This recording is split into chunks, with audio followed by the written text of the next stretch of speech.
Hi guys, it's Tony. Now in this video I just want to discuss and go through contact and subscription forms with you and how we set those up.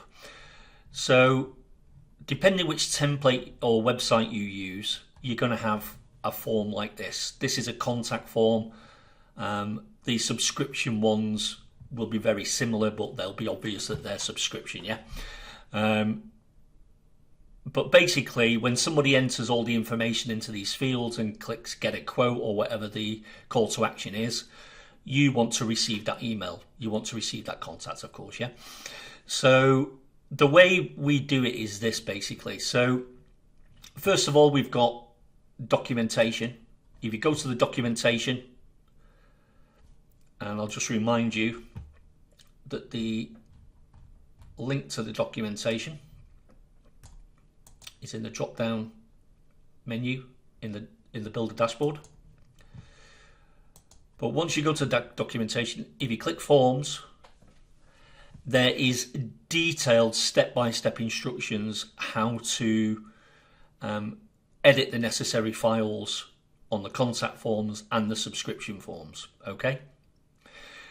But basically, once you've exported your site, you've uploaded your files to cPanel and extracted them as I've done here, you need to locate the PHP folder. And the first thing you need to do is make sure that the permissions for that are set to 755 as they are here. If they're not, set them to 755. Okay? That's important for the forms to work. Then when you go inside the folder, there's two files in particular that are important to you that you need to know how to edit.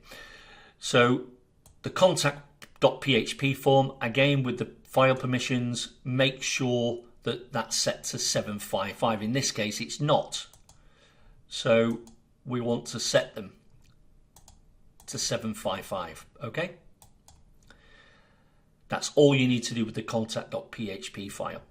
Now the main one that you need to edit is the email-config.php file. So click on that, edit it.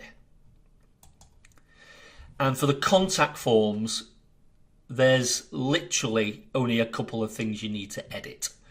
You need to place your email that you want to receive the inquiry form from, or to rather, the email address you want those forms inquiries to come into. You just need to change the email there to your email, and the subject line of the email you're going to receive. So this is new contact from Mass Website Builder, but this could be local plumber, the name of the business, whatever you want the subject or the title of the email you're going to receive to be, yeah? And that is it. Now once you've edited both those areas, so it's just the receiver email and the subject line. Once you've edited those, and make sure you keep them between the quote marks, guys. Very important, yeah? You just click Save Changes and then close. And that's it. Now, for subscription forms, it's slightly different. So I'll just open the file up again.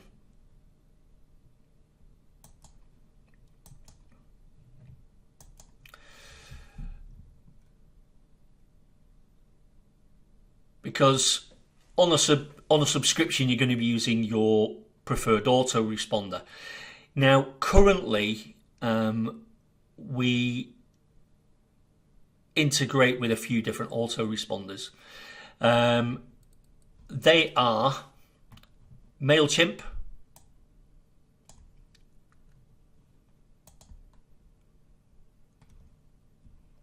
GetResponse, Campaign Monitor,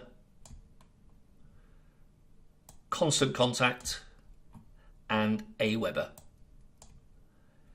Now we've conveniently put the links to where to get the information from for your, for whichever autoresponder you're going to use here for you.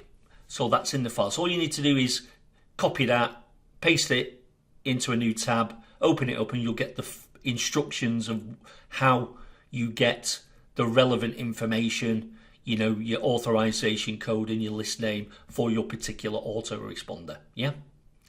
And all you would do is follow those instructions, guys, for your particular autoresponder and enter that information.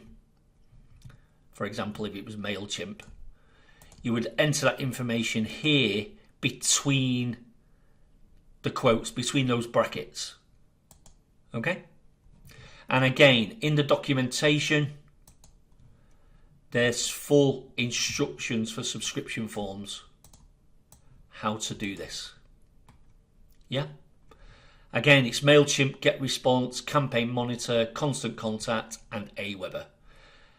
Now, once you've grabbed that necessary information from your preferred autoresponder, you would just enter it in the relevant section here. So if it was for MailChimp, you'd enter it here between the quote marks. Save changes, close the file, and that is it. Your subscription forms will work, yeah? It's as straightforward as that. If you do get stuck, you know, refer to the documentation. That takes you through it step by step. Alternatively, you do have the option to go to the drop-down menu in the builder or in your dashboard, click the support link and open a support ticket. I can't emphasize this enough. We are here to help. If you get really stuck, you know, open a support ticket, ask in the Facebook group. Where there's always myself or Mike or even one of the other members that is more than happy to help. Yeah.